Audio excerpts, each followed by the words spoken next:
Сайн байцгааны үзэгчдээ төвцөг 7 хоногийн тайм хөтөлбөр эхэлж байна. Өнгөрч буй 7 хоног бол Монголын хууль тогтоох болон гүйцэтгэх засаглалын хариуцлагагүй, замбраагүй, эмх зэгцгүй байдал төрийн бүх түвшинд ямар хэмжээнд хүрснийг тодоос тод харуулсан 168 цаг байлаа. Одоогоор төрийн үйл ажиллагаа тэг зогссон гэж хэлж болохоор байна. Хууль тогтоох дээд байгууллага улсын их хурал үндсэн ажлаа гүйцэтгэж чадахгүйд хүрч чуулганы танхим эзгүй шахуу өнчлөө. Байнгын хороодын хуралдаан араараасаа хойшлогдож, хууль боловсруулах хилэлцэх үйл явц бүрэн гацаанд орсон нь төрийн ажил тэг зогссон болохыг нотлон харууллаа. Эрдэнэ нь хүрэлцэхгүй гишүүд үүргээ умартсан байдалтайгаар улсын хурал энэ 7 хоногийг өтлөө. Үүний цаана нийгмийн тулгуур болсон боловсрол эрүүл мэндийн салбарын туйлдаад байна. Багш эмчнэр цалин хөлсөө нэмэгдүүлэхийг шаардаж удаа дараа шаардлага хөрвүүлсэн ч шийдвэр гаргах ёстой эрх баригчид огтхонч тоосон шинжгүй, харин ч багш нарын тэмцлийг улс төржүүлж байна гэж шүүмжилж асуудлын голоос бултаж эхэлвэ. Энэ эцэг эхчүүд яах юм бэ? Хүүхдүүд чи яах юм бэ? Сурлагын хоцрогдлыг яах юм бэ? Энэ асуудлууд хурцаар тавигдана. Түүний зэрэгцээ яг бид ийм ажил хаялт руу орох юм бол Монголын өнөөдрийн боловсролын энэ түүхэнд бол хар мөр үлдэн шүү. Ажил хаялтаас олигтой юу ч гарахгүй. Бид ярилцаад цалингийн нэмэх талаар ажил хэрэгч уулзалтыг ерөнхий сайттай уулзуулж энэ талаар тодорхой шийдэл хүргэх гээд явж байгаа ийм үед мөн одоо төсвийн санхүүгийнх нь их усрыг тооцож тэрийг туслахаар сангийн яамтай ярилцж байгаа ийм үед хөдөлмөр нийгмийн хамгаалал гэр бүл хөдөлмөр нийгмийн хамгааллын яамтай ярилцж байгаа ийм үед шууд ажил хайна гэдэг бол энэ боломжгүй зүйл гэдэг.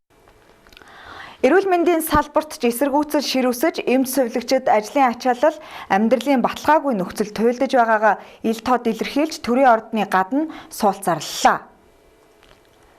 Би одоо 3 дахь жилдээ ажиллаж байна. Би чинь сувилагч. Миний сая 300 лидэв шүү дээ. Тэр бол хүндрэл үүссэн шүү дээ. Тэр чинь тухайн үед хүндээ хийжсэн юм тасарч гараа хийн ч гэсэн сайхнаар хүлээж авахгүй. Тэгээ бид нар энэ чинь ажлын ачааллыг гэсэд одоо өвлийн цаг болж байна. Би өөрөө хүүхдийн сувилагч.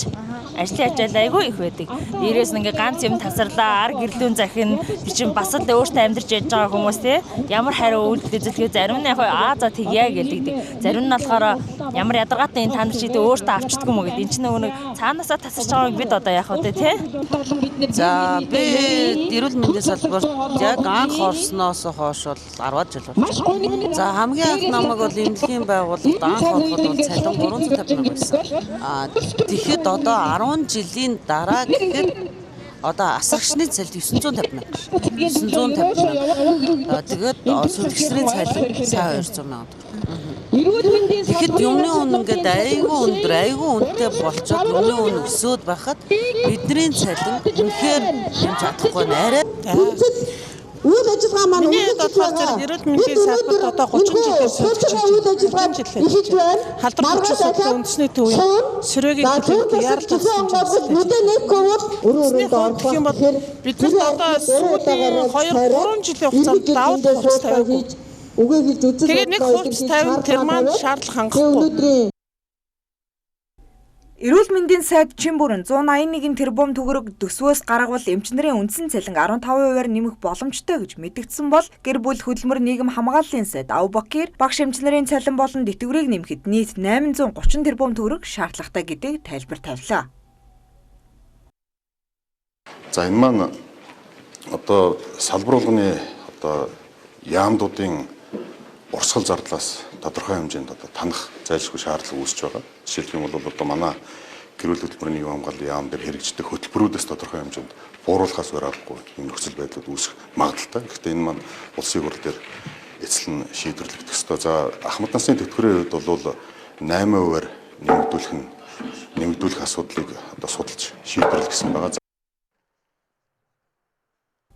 Монгол Ардын нам дотоод хагарлаа удирдах чадахгүй хариуцлагын тогтолцоо нуурсан нь төрийн ажлыг гацаасан хэвээр байна. Өнгөрсөн даваа гарах төрийн байгуулалтын байнгын хорооны хурал ердөө 6хан гишүүнтэй хуралдсан нөхцөл байдал ямар хэмжээнд хүрснийг тодхон харуулв. Тус байнгын хорооны дарга сандаг очир төрийн ажлыг бойкотлох хэрэг хинт ч байхгүй гэж гишүүдэд шүүмжиллээ. Номтой 2 гишүүн, алтан гэрэл 2 гишүүн албан ёсоор гадаад томилтой байгаа учраас эртснээс хассан. Тэглээгээд эртц бол хангалттай байгаа. Одоо дөрүүлээ тавуулаа ингээд өөдөөс сар суужгаад хиндэ юуг хэлэх вэ? Сангийн сай жавхланч мөн адил эрт бүрдэхгүй байгаагаас болж байнгын хорооны хурал хойшлогдож байгаа нь үндсэн хууль болон улсын их хурлын дэгийн тухай хуулийг зөрчиж байна гэж хатуухан мэдэгдэв. Пүрэв гарагт төрийн байгуулалтын байнгын хороо дахин хуралдаж улсын их хурлын гишүүн сайн зориг тэргүүтээ 54 гишүүний гаргасан ерөнхий сайд Зандан шатрыг огцруулах саналыг хэлэлцлээ. Хуралдаанд оролцсон 22 гишүүний 86.4% нь огцруулахыг дэмжсэнгүй. Харин арчилсан намын гишүүд болох Ган Төмөрл, Лодоо Самбуу, Од Баяр нар огцруулахыг дэмжлээ. Ингэснээр төрийн байгуулалтын байнгын хорооноос огцруулахыг дэмжихгүй гэсэн саналын томьёоллыг улсын их хурлын чуулганд оруулахар болов. Мөн улсын их хурл дахь арчилсан намын бүлгээс ерөнхий сайдыг огцруулах асуудалтай, улсын их хурлын даргаыг огцруулах асуудлыг хамтд нь шийдвэрлэх шаардлагатай, бүлгийн хувьд хүнд ч итгэл үзүүлэхгүй огцруулна гэж мэдгдсэн юм а.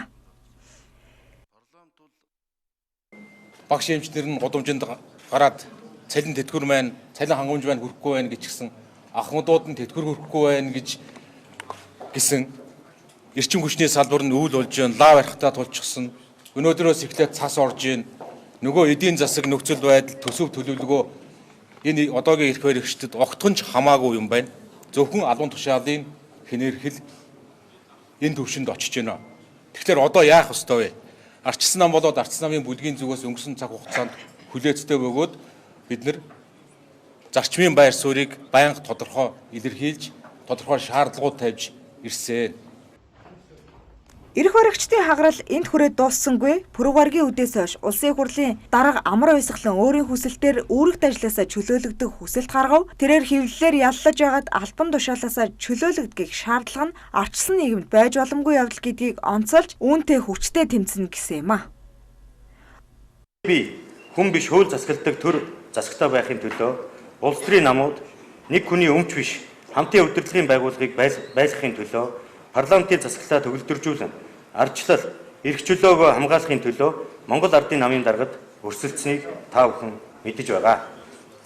Ингэхдээ ямар том эрх ашгийг сөрж, эр зориг гаргаж, энэхүү шийдвэр гаргасныг сүүлийн хэдэн хоногт өрнөж үйл явдлууд нотолж байгаа хаа. Энэ бүхний цаана парламентын засаглал, төрийн институцийг докторгүй болгох, ард түмний итгэлийг сулруулж, арчлалыг үгүй хийж, дарангуйлын хар сүйдэр бий болгох зорилготой байгаа гэдг нь өдрөөс өдөрт тодорхой болж байна. Улсын их хурлын даргыг болон ерөнхий сайдыг огцруулах хэсэг асуудлыг хэлэлцэхээр чуулганы хуралдаан пүрэв гарагт эхэлсэн ч эрс бүрдэхгүй 22 цаг саатаж зарим гишүүд болон хэвлэлийнхэн ордныг сахиж хонлоо. Ингээд баасан гарагийн өглөө 10 цагт эрс бүрдснээр чуулга эхэлж энэ хуралдаанаар ерөнхий сайд Зандан шатрыг огцруулахар шийдвэрийг гаргалаа. Харин улсын их хурлын даргыг чөлөөлөх асуудал дээр хуулийн зөрчил үүсээгүй байгаа тул улсын их хурл дээр орж ирэхэд асуудал үүсэхгүй олонхын саналаар шийдэгдэхэр байгаа юм а. Улсын их хурл хэрүүлийн талбар биш, мэтгэлцээний танхим байх ийм зарчмыг сонгосон. Өнөөдөр харамсалтай нь асуултанд хариулах боломж олдсонгүй. Тийм учраас үгээ дуустал хэлэх боломж олгохыг бас хүсэж байна. Эдийн засгийн сэргэлт бол баялагын хулгай, нүүрсний хулгайтай эзэн тэмцлийн гарцааг үрд үе юм. Иргэндээ нээлттэй нийгэм бол эрүүл зөв байдаг зүй зарчмыг бид ягчлал баримтж ажиллаж байна. Энэ бүх тэмцлийн эцсийн эрхэм дээд үрдэн бол өсөлтийг өгөөж болгон Монгол айл өрх болгонд хүрэх явдал юм. Бид бүх Монголыг дээрэмдсэн баялагын хулгайтай тэмцээд эмч багшийн цалин ахмадын тэтгэврийг өсгөх гэж Монгол улсын ерхий сайдаар томилогдсон. Энэ бол бидний санаачилж хэрэгжүүлсэн үндсэн хуулийн нэмэлт өөрчлөлтийн бас амин сүнс нь учраас үүнийгээ бид бодтой хэрэгжүүлэх үүрэгтэй гэж ойлгосон. Төсвийн тухай хууль зааснаар эх оны улсын төсвийг улсын их хурл сар хүрэхгүй хугацаанд багтааж баталсан байх ёстой. Гэвч хууль тогтоох байгууллага сандал суудлын маргаандаа автаж ард түмнийг төлөөлөх үндсэн үүргээ умартаж байна. Ийм нөхцөлд улсын их хурлын гишүүд улс төрийн зөрчлөө хойш тавьж эх 7 хоногоос эхлэн эдийн засгийн гол амин суудас болсон улсын төсвийг хэлэлцэн батлах ажлаа яарвчлуулах нь нэн чухал шаардлага болоод байна. 10 дугаар сарын жавар хайрсан эдгээр өдрүүдэд багш нар цалингаа нэмэхийг шаардаж ажил хаялт зарлаа. Эмчнэр Сүхбаатарын талбайд суулт хийж хөдөлмөрийн үнэлэмжээ нэмэхийг шаардаж байна. Энэ бүхний цаана төрийн ордон дотроос төсвийн мөнгө хүрэлцэхгүй улсын орлого хязгаартай гэх тайлбар өгч байна. Харин аудитын байгууллагууд төрийн хэмнэлтийн тухай хуулийг төрийн бүх байгууллага үнэхээр бүрэн хэрэгжүүлж чадвал эдгээр шаардлагыг биелүүлэх, санхүүгийн их усүрийг бүрдүүлэх бүрэн боломж бий гэж байгаа юм. Манай улсад 2022 онд батлагдаж 2023 оноос хэрэгжиж хэрэгжиж эхэлсэн төрийн хэмнэлтийн тухай хууль нь төсвийн илүү зардлыг бууруулж хэмнэлсэн хөрөнгийг нийгмийн салбар руу чиглүүлэх зорилготой байв. Гэвч 2024 оны гүйцэтгэлийн тайлан аудитын дүгнэлтийг харвал бодит хэрэгжилт үүнээс тис өөр зурагтай байна. Сангийн ам 2024 оны тайланда төрийн байгууллагууд нийт 400 орчим тэрбум төгрөгийн хэмнэлт гаргасан гэж мэдгдсэн.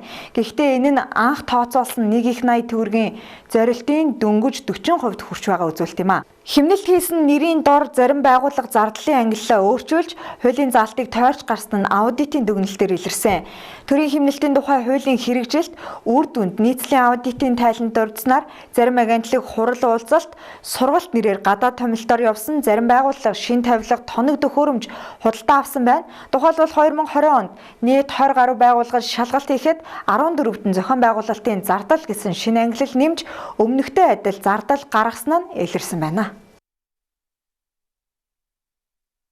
Сангийн яамны 2024 оны гүйцэтгэлийн тайланд дурдсанаар төрийн нийт зардлын бүтцэд хэмнэлт гарах боломж 1.2 их 80 төгрөгт хүрэх байсныг дурдсан байдаг. Энэ нь зөвхөн албан тасалгааны засвар, гадаад томилолт, хурал семинар, тээвэр, шатхууны зардлын хэмнэлтэд тулгуурсан тооцоо юм. Харин энэ мөнгө хэрэв жинхэнэ хэмнэлт болж үр дүнтэй зарцуулагдсан бол боловсрол эрүүл мэндийн салбарт өнөөдөр асар том өөрчлөлт авчрах боломжтой байлаа. Төрийн аудитын ерөнхий газрын дүгнэлтэд дурдсанаар төрийн хэмнэлтийн хуулийг бүх шатанд мөрдвөл багш эмч нарын цалин 3,500,000 төгрөгт хүргэх, ахмадын тэтгэврийн 30-40%-аар нэмэх бүрэн нөөц бий. Учир нь улсын төсвийн нийт орлогын 5 орчим хувийг зөвхөн дотоод зардлын өргөө урсгал бүрдүүлсэн байна. Энэ нь 1.80 орчим төгрөг гэсэн үг. Хэрэв төрийн хэмнэлтийн бодлого бодитоор хэрэгжиж үр ашиггүй худалдан авалтууд зогсвол жил бүр зөвхөн энэ хэмнэлтийн дүнгээр 60,000 орчим төрийн багш, 25,000 эмчийн цалин 2 дахин нэмэх боломжтой гэж эдийн засагчид үзэж байна. Энэ нь татвар нэмэхгүйгээр зээл авахгүйгээр дотоод үр ашиг тулгуурлан санхүүжилт босгох хамгийн шударга гарц юм. Төрийн байгууллагуудын зардлын 22% нь үр ашиггүй зардалд хамаарч байна гэдэг аудитын дүн гарсан байдаг. Үүнд албан хаагчдын унаа, шатхуун, томилолтын зардал, тендергүй худалдаа авалт, тавилга, офисын тоног төхөөрөмж зэрэг орж байна. Тухайлбал 2024 онд төрийн 34 байгууллага нийт 48 тэрбум төгрөгийг шинэ офисын тоног төхөөрөмж худалдаа авахд зарцуулсан нь хууль заасан шинэ худалдаа авалт хязгаарлана гэсэн заалтыг шууд зөрчсөн явдал юм а. Энэ хэмжээний мөнгө нь 5,000 орчим багшийн цалинтай тэнцэгдэн юм. Төрийн хэмнэлтийн бодлого зөвхөн мөнгө таних асуудлаар хязгаарлагдахгүй. Энэ нь иргэдэд хүрэх үйлчлэгээний чанар төрийн байгууллагын хариуцлагын хэмжүүр юм. Сангийн яамны 2024 оны гүйцэтгэлийн тайлангаас харахад хэрэв төрийн байгууллагууд төрийн хэмнэлтийн хуулийг бүрэн хэрэгжүүлж чадсан бол 2025 онд улсын төсвийн орлого 1.1 их 80 төгрөгөөр нэмэгдэх боломжтой байжээ. Энэ нь боловсрол эрүүл мэндийн салбарт төсвийн 10%-тай тэнцэх дэмжлэг үзүүлэх хэмжээний их усүр байсан байна. Тухайлбал боловсролын салбарт энэ мөнгийг зарцуулсан бол багш нарын үндсэн цалин 3.5 сая төгрөгт хүргэх, сургалтын чанарыг сайжруулах, лаборатори сургалтын орчныг шинжлэх хөрөнгө гарах хэмжээний мөнгөнд үе юм. Эрүүл мэндийн салбарт хуваарлуул эмч сувлагчийн урамшуулалт, тоног төхөөрөмжийн шинжилэл, эмнэлгийн ор хангамжийг нэмэгдүүлэхэд хангалттай хүрэлцээтэй байхаар байжээ. Ахмадын тэтгэврийн хувьд ч мөн адил. Одоогийн 650,000 орчим тэтгэвэр авагчийн тэтгэвэр төрийн хэмнэлтийн бодлого бүрэн хэрэгжсэн бол 1,50,000-аас дээш төгрөгт хүрэх боломжтой байсан байна. Тайм хөтөлбөр үргэлжилж байна. Монгол улсын гадаад харилцаанд шинэ хуудас нэгсэн түүхэн мөчийг бид онцолж байна. Монгол улсын ерөнхийлөгч Ухнагийн хүрэлцэх бүгд найрамдах энэтхэг улсад төрийн айлчлал хийлээ. Хоёр улсын харилцаа 1955 он дипломат харилцаа тогтоосноос хойш ийхүү шинэ шатанд гарч байгаа нь онцгой үйл явдал боллоо. Тэгвэл энэхүү айлчлалын хүрээнд ямар тохиролцоо хийгдэв? Монгол энэтхэгийн харилцаанд ямар шинэ гарц нээгдэх вэ? Бидний өдөр тутмын амьдралд энэ айлчлал ямар бодит үр дүн авчрах вэ? Энэ сэдвээр манай сэтгүүлч Бэлгүүн дэлгэрэнгүй мэдээллийг таймлаг хүргэх юм а. Баярлалаа Алтантаяа. Яг аргагүй Монгол улсын ерөнхийлөгч Хүрэлцэхгүй энэтхэг улсад хийсэн айлчлал нь түүхэнд бичигдэх хоёр улсын иргэдэд өгөөжтэй хамтын ажиллагааны гэрээнүүдийг баталгаажуулсан уулзалт болсон юм. Айлчлалаар хоёр орны стратегийн түншлэл хамтын ажиллагааг шин шатанд гаргах хэд хэдэн чухал хэлцээрт хоёр тал гар хэсэг зурлаа. Мөн хоёр орны харилцааг өргөжүүлэх чиглэлээр бүхий салбарт хамтын ажиллагааг баталгаажуулсан нь энэ удаагийн айлчлалын түүхэн онцлог болоод байгаа юм. Монгол энэтхэгийн дипломат харилцаа 1955 онд тогтоогдож, энэтхэг улс манай улсыг нэгдсэн үндэсний байгууллагад элсэхэд дэмжиж байсан түүхтэй. Үүнээс хойш улс төр боловсрол, соёл, эдийн засгийн салбарт хамтын ажиллагаа тасралтгүй өргөжиж ирсэн билээ. Сүүлийн жилүүдэд эдийн засгийн харилцаа эрчимдсэн байдаг. Тухайлбал Монгол улс энэтхэгээс вакцин, технологийн тусламж авдаг бол энэтхэг улс манай улсаас уул уурхайн бүтээгдэхүүн худалдаа авах сонирхолтой. Монгол улсын ерөнхийлөгч Асан Батуулга элбэг доржнаар өмнө нь энэтхэг улсад төрийн ажил хийж стратегийн түвшлийг бэхжүүлэх, газрын тос боловсруулах үйлдвэр боловсрол мэдээллийн технологи, аялал жуулчлалын салбарыг хөгжүүлэх чиглэлд хамтын ажиллагааг өргөжүүлж байсан. Улмаар энэтхэг улсын ерөнхий сайд Моди 2015 онд манай улсад айлчлахдаа газрын тос боловсруулах үйлдвэрт тэрбум $1 зээл олгох хамлалт өгч хоёр орны харилцааг шинэ түвшинд гаргаж байсан юм.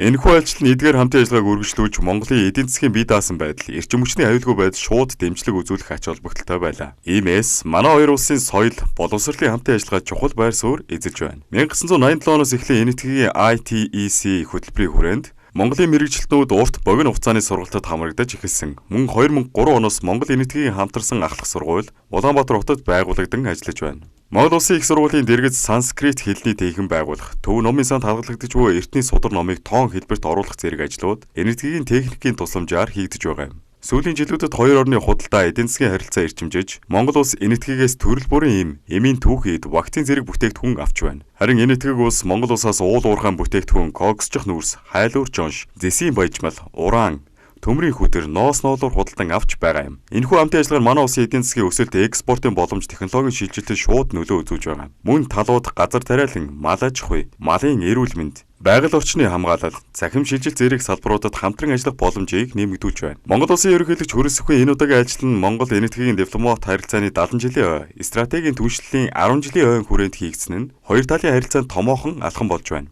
Ерөнхий сайд Нарендра Моди Монгол энэтхэгийн харилцааг сэтгэл оюун санааны холбоотой хэмээн тодорхойлж, хоёр орны олон зууны буддын соёлын холбоот, ард түмний ойр дотн харилцааг онцолжээ. Энэ удаагийн ажил нь хоёр улсын харилцаа зөвхөн гэрээнд гарын үсэг зурхаар хязгаарлагдахгүй, практик, үр ашиг, эдийн засаг, боловсрол, соёлын салбарын хамтын ажиллагааг идэвхжүүлэх ач холбогдолтой байлаа. Айлчлалын хоёр талын стратегийн түвшлийг баттгах бүхий салбарын хамтын ажиллагааг шин шатнд гаргахад үндсэндээ чиглэгдсэн байна. Ерөнхийлөгч Хөрөсөх энэтхэгийн ерөнхий сайд Модинаар болон өндөр албан тушаалтнуудын уулзалтаар дараах томоохон хэлэлцээрүүдэд гарын үсэг зурлаа. Нэгдүгээрт худалдаа эдийн засаг, хөрөнгө оруулалт, эрчим хүч, уул уурхай, мэдээллийн технологи, соёл хүмүүнлэг, залуучууд спорт, соёл урлаг зэрэг салбарт хамтран ажиллах 10 гаруй баримт бичигт гарын үсэг зурлаа. Хоёрдугаарт хамтын ажиллагааны бэлэг тэмдэг болсон газрын тос боловсруулах үйлдвэрийн бүтээн байгуулалтыг төлөвлөсөн хугацаанд нь дуусгахаар шийдвэрлэлээ. Гуравдугаарт 3 дахь улсын боомт тээврийн коридоруудыг хамт ашиглах, энэ оны сүүлээс Улаанбаатар Дели, Улаанбаатар Амрицаар чиглэж шууд нислэг үйлдэхийн зэрэгцээ, транзит нислэгийг нэмэгдүүлэхээр боллоо. Дөрөвдүгээрт бүс нутгийн болон олон улсын давцанд инх тайван доктортой байдлыг бэхжүүлэхэд хамтран ажиллахаар боллоо. Тавдугаарт бүгд найрамдах энэтхэг улсын санаачлан байгуулсан олон улсын нарны эрчим хүчний холбоонд Монгол улс нэгдэн орлоо. 6-дугаарт бүгд найрамдах энэтхэг улстай хамтран хил хамгаалах зэвсэг хүчний чадварыг бэхжүүлэх төсөл хөтөлбөр хэрэгжүүлэхээр тохирлоо. 7-дугаар тэрбум мод үндэсний хөдөлгөөн болон энэтхэгийн ээжийн төлөө нэг мод хөдөлгөөнийг уялдуулан уур амьсгалын өөрчлөлтөд тэмцэхэд хүчин чармаалтай нэгтгэхээр тохиролцлоо. 8-дугаарт цагаан алт үндэсний хөтөлбөрийн хүрээнд хоньны ноос боловсруулах, хэвсэх, нэхмэлийн үйлдвэрийн сайн туршлагыг нэвтрүүлэхээр боллоо. 9-дугаарт түүхийн эдийн нийлүүлэлт, нэмүү өртөг шингэсэн бүтээгдэхүүнийг дэлхийн зах зээлд хамтран гаргах чиглэлд хамтран ажиллахаар болсон байна. 10-дугаарт эдгээлт 2001 зуун хөтөлбөрийн хүрээнд энэтхэгийн засгийн газрын тэтгэлэг хөтөлбөрт хамрагдах Монгол оюутны тоог 70-аар нэмлээ. 11-дугаарт англи хэлний 1000 багш, мэдээллийн технологийн чиглэлээр 1000 мэрэгжилтэн сургаж, Монгол энэтхэгийн найрамдлын ерөнхий боловсролын сургууль байгуулахаар боллоо. 12-дугаарт энэтхэгийн тал Монгол иргэдэд цахим визээ үн төлбөргүй олгохоор боллоо. 13-дугаарт хоёр улсын аж ахуй нэгжүүд бизнес форум зохион байгуулж, урт хугацааны харилцан ашигтай хамтын ажиллагааны үндэс суурь тавилаа. Мөн талууд ураны олборлолт, газрын тос боловсруулах үйлдвэр, логистик худалдааны маршрут, сэргээгдэх эрчим хүч, уул уурхайн бүтээгдэхүүн экспортын чиглэлд хамтран ажиллахаар тохиролцсон юм. Тухайлбал манай коксчих нүүрс, зэсийн баяжмал, уран зэрэг ашигт малтмалыг энэтхэг рүү хийх экспорт, тээвэрлэлтийн үр ашигтай маршрутыг судлах асуудлыг хэлэлцсэн юм. Эдгээр хэлцээрүүд нь Монгол энэтхэгийн харилцааг зөвхөн дипломат талаас гүнзгийрүүлээ зогсохгүй, практик үр өгөөжийг шууд авчрахаар байгаа юм. Энэ нь Монголын эдийн засгийн тогтвортой байдал, газрын тос болон түвшний импортоос хараах тус байх боломжийг нэмэгдүүлэх ач холбогдолтой байхаар байна. Ийхүү ерөнхийлөгчийн энэтхэг улсад хийсэн төрийн ажил нь хоёр улсын стратегийн түвшлийн бат бөх суурь, эдийн засаг, боловсрол, соёлын хамтын ажиллагааг бэхжүүлэх чухал алхам боллоо. Ийхүү тойм хөтөлбөр өндөрлөж байна. Анхаарлаа хандуулсанд баярлалаа. Дараагийн дугаараар уулзъя үзэгчдээ баяртай.